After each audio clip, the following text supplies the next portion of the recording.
दोस्तों, आज की कहानी है सासू माँ मेरी शिकायत। मेरे मायके वालों के सामने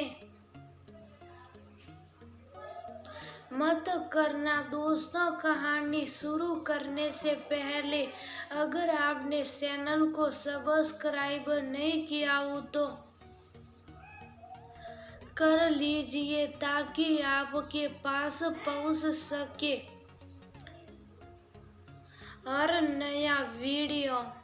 सुबह से शाम हो गई, आंगन में कपड़े सूखते हुए किसी को परवाह ही नहीं है कि सूखे कपड़े निकाल कर मशीन से आंगन में डाल आए।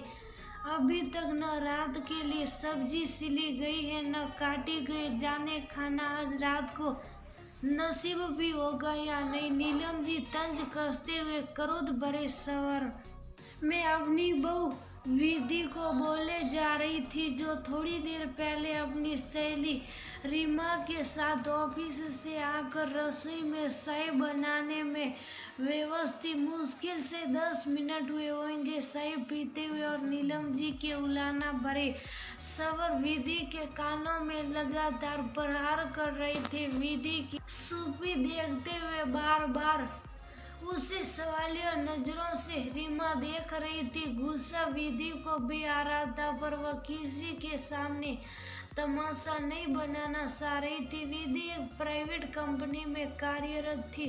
उसके पति सुधाकर स्कूल में कार्यरत थे। वह अपने ससुराल में पति, सास, ससुर और एक ननद के साथ रहती है, जिसकी अभी 2 महीने बाद डिलीवरी होने वाली। शादी को अभी साल भर ही हुए हैं।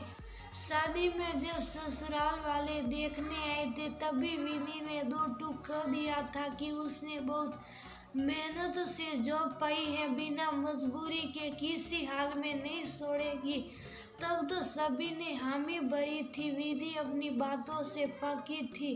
ऑफिस जाने से पहले नाश्ता बनाकर सास, ससुर, ननद और पति सबको खिलाकर जाती, खुद के लिए पैक कर लेती और एक गिलास दूध पीकर निकल जाती।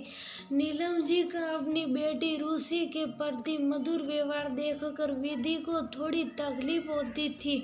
उसके जी में आता था सासू माँ से बोले, माँ जैसे आप दीदी को जिद करके दूध और मेवे देती हैं, कभी मुझे भी देख देख कर यह अच्छा लगेगा। पर नीलम जी सिर्फ बेटी के लिए हमेशा तड़पता रहती। कई बार तो सुबह जल्दी उठकर काम निपटाने के चक्कर में दूध ठंडा होने के लिए रखकर विधि जूते मोजे पहनती और भूलवंश बिन खाए पिए निकल जाती। उस दिन भी ऐसा ही हुआ। विधि ऑफिस के बाद घर आ रही थी तो रीमा ने कहा, मेरी बस आने में देर है। विधि, तुम्हारा घर तो पास है, क्या एक कप चाय पिलाओगी? विधि ने तुरंत कहा, सब सही, चाय भी पिलाऊंगी और खाना भी खिलाऊंगी। विधि रसोई जाकर देखी तो खाना खत्म हो चुका था। रीमा समझ चुकी थी। उसने तुरंत विधि को इनकार कर दिया कि उसका पेट भरा और विधि को बनाना नहीं पड़ा। विधि रीमा को छोड़कर आई तब नीलम जी दरवाजे पर खड़ी होकर बोलना शुरू कर दी।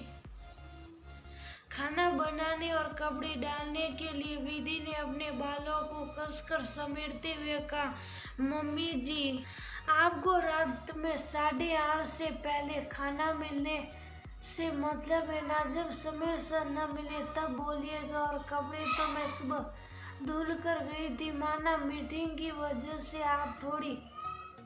आज थोड़ी जल्दी थी तो आप और दीदी कोई भी तार पर डाल सकते थे। किसी के सामने इतना तमाशा बनाने की क्या जरूरत? यही बात आप प्यार से बोल लो कि तो मुझे काम करने से ज़्यादा अच्छा लगेगा।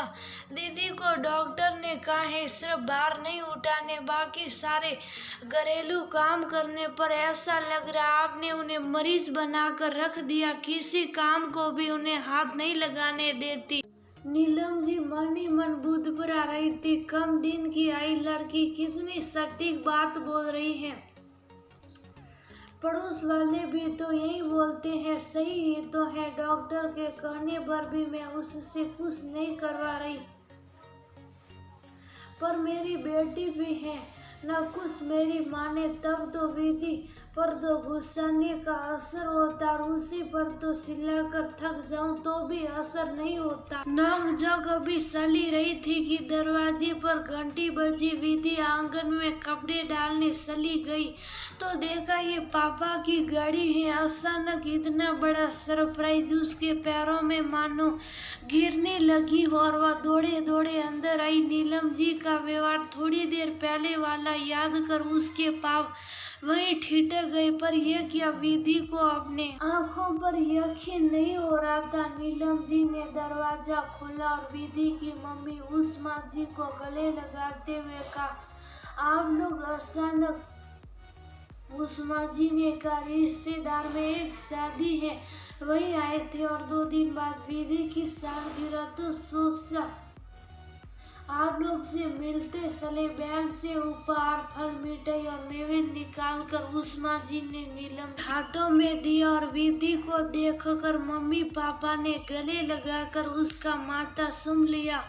नीलम जी ने अपनी बेटी रुचि से कहा, बेटा खाने का कुछ इंतजाम कर, मैं भी आकर हाथ बटाती हूँ। विधि तुम मम्मी पापा से बातें करो बेटा। नीलम जी की ये बातें विधि के गले से नहीं उतर रही थी। उसके अंदर का डर उसे चैन से बैठने नहीं रहा था। जैसे ही नीलम जी रसोई में गई, विधि ने नीलम जी के आगे हाथ जोड़ते हुए कहा, मम्मी जी प्लीज मेरे मम्मी पापा के सामने मेरी कोई शिकायत मत रखिएगा, वे परेशान हो जाएंगे और उन्हें परेशान देखकर मुझे नहीं अच्छा लगता। नीलम जी ने शांति भाव से कहा, मुझे तुम्हारी पुरानी बात आज भी याद है, जो तुमने इस घर में रहने से पहले कहा था कि हम आपस में भले ही लड़े झगड़े या बहस करें, पर घर वालों के अलावा किसी मेहमान या परिवारजन को नहीं पता चलना चाहिए कहा कि हम एक मत नहीं है। बेशक जाने के बाद हम फिर से एक दूसरे से नाराज हो जाए, पर दूसरे को पता नहीं चलना चाहिए।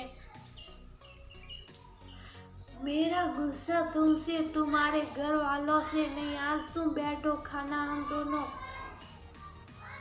माँ बेटी मिलकर बनाएंगे। थोड़ी देर पहले हुई नोकझोंक को विधि ने दिल से माफ कर दिया और भीतर से वह ये सोच कर गदगद हो रही थी कि उसके मम्मी पापा उससे और उसके ससुराल के व्यवहार से खुश होकर